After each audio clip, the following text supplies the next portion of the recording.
Sometimes an event occurs in our lives that is so unpredictable, so unexpected, that it stops us in our tracks. The death of your baby may be one of those experiences.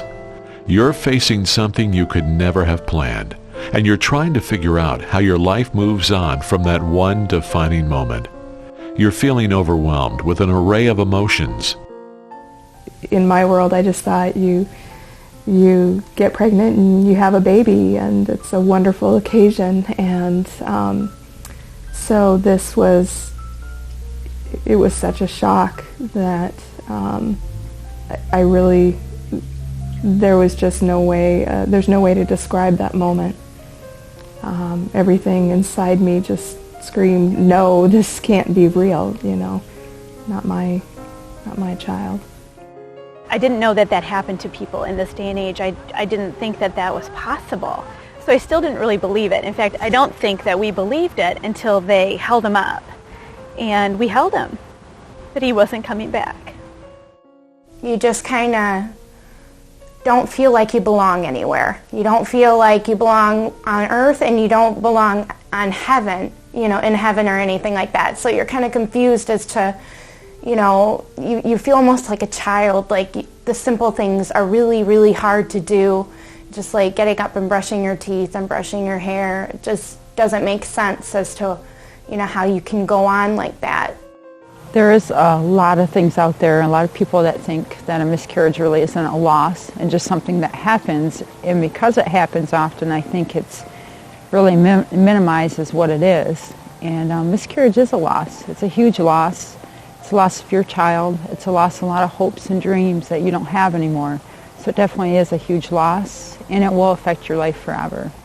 Another feeling that really took me by surprise was the feeling of failure after she passed away. I knew there was nothing that I did that caused her to pass away, but I felt like the world's biggest loser. I felt like we had tried to join the ranks of people who had children and failed. The first month after Campbell had passed, I just didn't think I would ever make it. I remember talking to my neighbor at the time, and I said, is this pain ever going to go away? It's like an ache is what I felt. And I was just like, is this ever going to go away? And she's like, it will. Just give it time. And you hear that magical word, just give it time. And I'm like, and I would probably give it to somebody else, just give it time, because it does, that ache, I thought it was ache. You're constantly thinking of them. You're constantly, as you say, what went wrong? What could I have done differently? Or, that whole guilt. I go through all the emotions of sadness. It does get a little bit easier. Down the road, it's going to get better. I mean, at the time, you don't see it, you don't feel it, but it does get better. It does get easier. In the days and weeks to come, you may have family members and friends who try to help you through this very sad time. Well-meaning advice at times may seem hurtful and uncaring. The comment that I hated the most was, well, at least it was only, it was at 5 months. It was early on. At least it wasn't, when he was alive and running around at 2 or 5 or 10. It doesn't matter. It really does not matter. The same feelings. This is your child. You're loving, at the time of conception, you're loving this child. It's alive. It doesn't matter. It doesn't matter. So when people try to make those comments to make me feel better, it doesn't help. It's not what I wanted to hear. People are going to say stupid things. You're going to hear something. You're going to hear everything. And we found that... And it doesn't stop. Even after a couple of years, they still say it. It doesn't. You get people, you should be happy, he's with Jesus. Or, or just you didn't believe good enough. You didn't believe hard enough. Or you can always adapt. That one still gets us. Or he was just a baby. They were just babies. That's been the hardest thing, is minimizing their lives. When your children are your everything, they're your future, they're your hope. Our families have both sought to really learn how to be there for us, and it was a learning process. one of the things that that I would encourage anyone going through this to do is to tell your friends and family what you need. Oftentimes I think they want to be there for us, but they don't know how, and they're afraid they're going to say something wrong or do something wrong, and so they just do nothing at all unless we give them the cues, tell them what we need.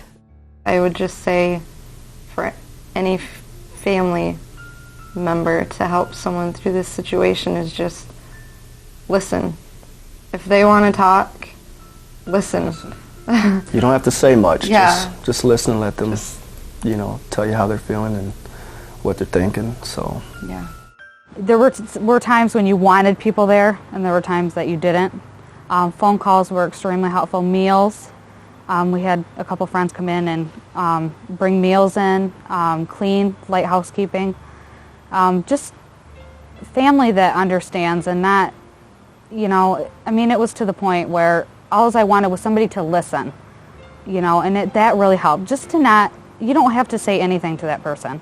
If you just sit and listen, whether it's over the phone or, just a conversation wherever you are, and that we found that very helpful. And people that, like a month later, sent a card, or on the anniversary dates, called you or sent a card, and that really helps. Even, 5 more days, October 15th would be 3 years that he passed away, and it's just so nice to get a card in the mail or a phone call, and that's extremely important.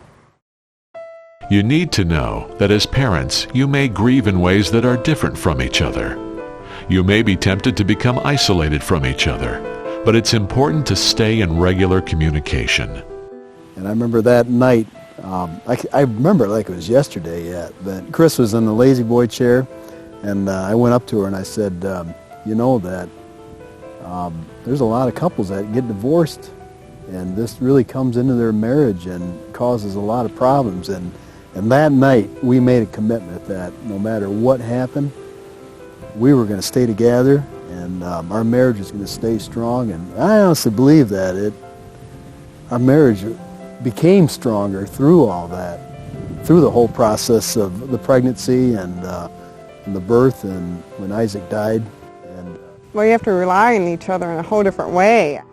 In those stages of just real anger and just utter grief in those first weeks, months, and year after Elisa died, our daughter died, I couldn't move. The visual was I was sitting in a dark hole with no light, no nothing. It's just in this deep, dark pit. And I didn't see a way out. I didn't see light. And I was to the point where I didn't care. All I had the strength to do was sit there and cry and just stay alive. And staying alive was all I had the strength to do. And he, on the other hand, was, well, I gotta move on, I gotta fix this, I gotta go, somehow we've gotta get back to who we were, and all I could think of is I hate who we were. I don't want to go, everything about me is disgusting. I don't like my home. I want to live under a bridge and have my daughter. I want to be homeless and have my daughter.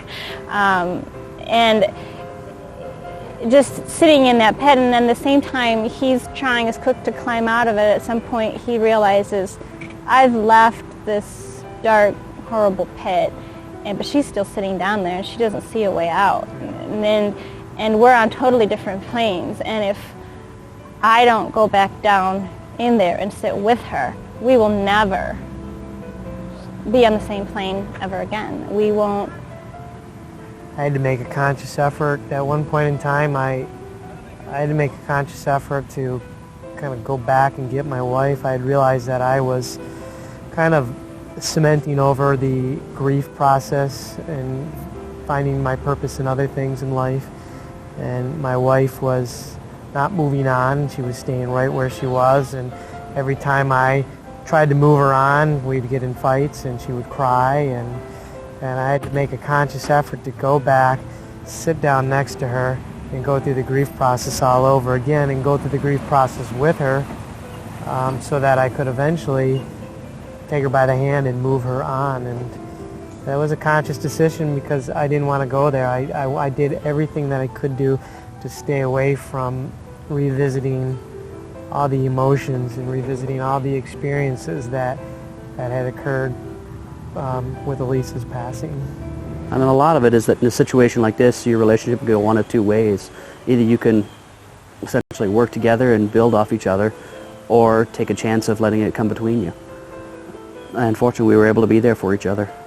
After our daughter died, I think it drew us closer together, wanting to be together, wanting to talk all the time. I don't think we turned on the TV for probably 2 weeks. We just sat and talked, reflected. We cry together. Cried. We tried to once in a while laugh. Yeah, try to find something. I know for me, I was really concerned about going back to work, and knowing that I still had to go through this grieving and being at work, and worried that it would interfere with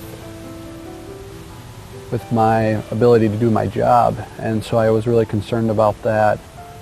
I remember the evening when we, after Campbell passed, and Stephen told me, he goes, "You gotta make sure you tell me what you're thinking, because I'm not gonna know."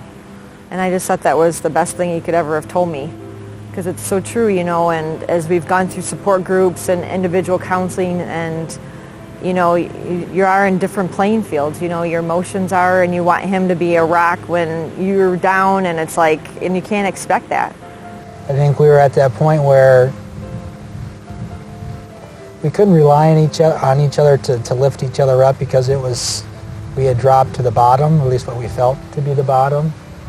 And that's where it was, if one person was down, it wasn't the expectation for the other person to lift that other person up, or vice versa. And I didn't expect, when I was down, for her to lift me up. It was the expectation that we would do it together, if that makes it sound right. In that way, it kept us, you know, kept us more level. It kept us from, you know, getting mad at each other, or getting bitter, or getting angry, or blaming each other, or because we certainly had, you know, had discussions where we asked ourselves, did we do the right thing? Did we make the right decisions, you know, back before they were born? And we knew we couldn't beat each other up with that. And it was easy to beat myself up, and it might have been easy for Nancy to beat herself up with it, but we made sure that we didn't blame each other for anything, and to provide grace if she was having a bad day, or vice versa, if I was having a bad day, to know that it wasn't directed at her, you know, my frustration, and to allow those times to pass, and realize that we needed to be one to make it through this, because certainly I think if I had to do this by myself, there's no way I would have made it through. And so that was the neat thing, to not rely on her, but yet to rely on her, if that makes any sense. Give yourself time. Time to mourn. Time to reflect on your baby's life. And time to honor the memory of your baby. What I could tell people is just, you know, let it out. Just find your time to be sad. Just find the time where you could be alone, if you do want to be alone, but cry it out. And I think the hope to give other couples too is that it's okay to grieve your baby. I think, you know, again, society's like, move on. I hate the term get over it. Anybody who knows Dave and I knows how much we do not like that get over it phrase. We hope to never be over loving him. So, and I think if family and friends can come around the couple that's grieving and just let them feel okay about their grief. Every once in a while, you know, at night, I'll just cry. You know, not hard, but I'll have tears. And I really think that's okay. I mean, I think that's really healthy for, you know, people to know that you can still cry, and it doesn't matter how long it's been. We do lots of stuff, you know, involving them, anything we possibly can do to talk about them, to help other people in our situation, that they're not alone, and that this isn't something that that is evil. It's something that's more of your children were loved and should be remembered and should be a happy thought, even though it's sad, still to be happy because they were here. And I think it's important to take the time to grieve and to make sure you grieve well and grieve deeply, because you don't, otherwise if you try to push it away or whatever, it can resurface later. It'll come back. It'll come back harder. One of the things we've done is at Christmas we have a white envelope, it's just a plain white envelope, and we will put a note in there, and usually what's in there is something that we've done in her name for someone in need that year, whether it's giving monetarily or giving of our time, something that we did consciously thinking of her, and that's something that we could do in her name. Try to focus a little bit. You will automatically focus inward on yourself and your spouse and your family and getting past the grief. And then the cloud will start to lift. But if you try to pretend that it didn't happen or just rush through your grief and not spend time there, it'll come crashing down eventually anyway. And so I think my biggest piece of advice to the parents out there who have just lost a baby is take a breath, take care of yourselves, and remember that you are parents and that you can have your child with you and you will feel them around you always, and you can share them with other people, and the people that are open to you sharing them with and sharing the birthdays and putting up a happy birthday sign and thinking that you're crazy, those are the people that you have to surround yourself with, and the other people you just have to be like, that's okay, they can't be a part of my life right now if they can't accept the fact that I'm a parent and my baby died. Rely on your friends and family for support. Spend time by yourself. Talk or don't talk. Do what feels right depending on the day. If you feel that you want to be with others who are going through the grieving process, support groups are available. Don't be afraid to do what you need to do. If you feel like you need to take a week off work, if you need to lay and do nothing, do that. Because the biggest mistake I made was going right back into it and really acting like nothing happened. And I learned a lot from that. I recognize that now, but as you're going through it, you certainly don't. And it's very easy to keep busy and just to take that time, what you need to do. And just make sure you do that. It doesn't matter what anyone says, do what you need to do for yourself. You want to find other people to reach out to so you're not alone when you get home and you get through those first months or what have you. Mm-hmm. Because being alone is not good. It's terrible, and the only people really that understand what it's like to have a baby or lose a child are people that have lost a baby or a child. And if you can find and connect with other people like that in your community, it will be the thing that saves you. You cannot wait to get there every month just to take a breath and be like, okay, I'm normal. I haven't been singled out. It's a random act. And this is a place where I can feel like I'm normal. We really weren't communicating. So when I went to the support group where I actually heard her speaking about how she was feeling, and I didn't know it, but I felt the same way. When she was saying that, just like me, yeah, I feel the same way. I'm just going about it a whole different way. So yeah, that was a big eye-opener for me when she came out and spoke at the support group. So see, he's more the kind of person who feels like he has to be the strong one for everybody, and so he can't let his feelings show. So yeah, but now they do. I got broke in pretty good, so it's a good thing to express your feelings and not keep them bottled up. I agree. It'll feel better when you talk about things. I thought it would make me feel less than a man or something to, it's the pride thing, I guess. The main thing that helped me through those days where I just didn't think I could survive until the next, again, were the people who had been through this before me. Reaching out to people who were a little farther along in the grief process than I was.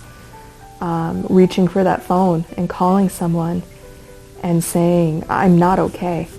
And That was really hard to do, but I'm so glad that I did. Those days are some of the darkest I think a person can ever experience. And you think that it'll never get better. You think that the joy in life will never come back. It does come back. It comes back different than before. It's a joy that has knowledge attached to it. It's like I was walking and there's just this cloud with water just dropping on me, and all of a sudden it just went away. It did. It went away.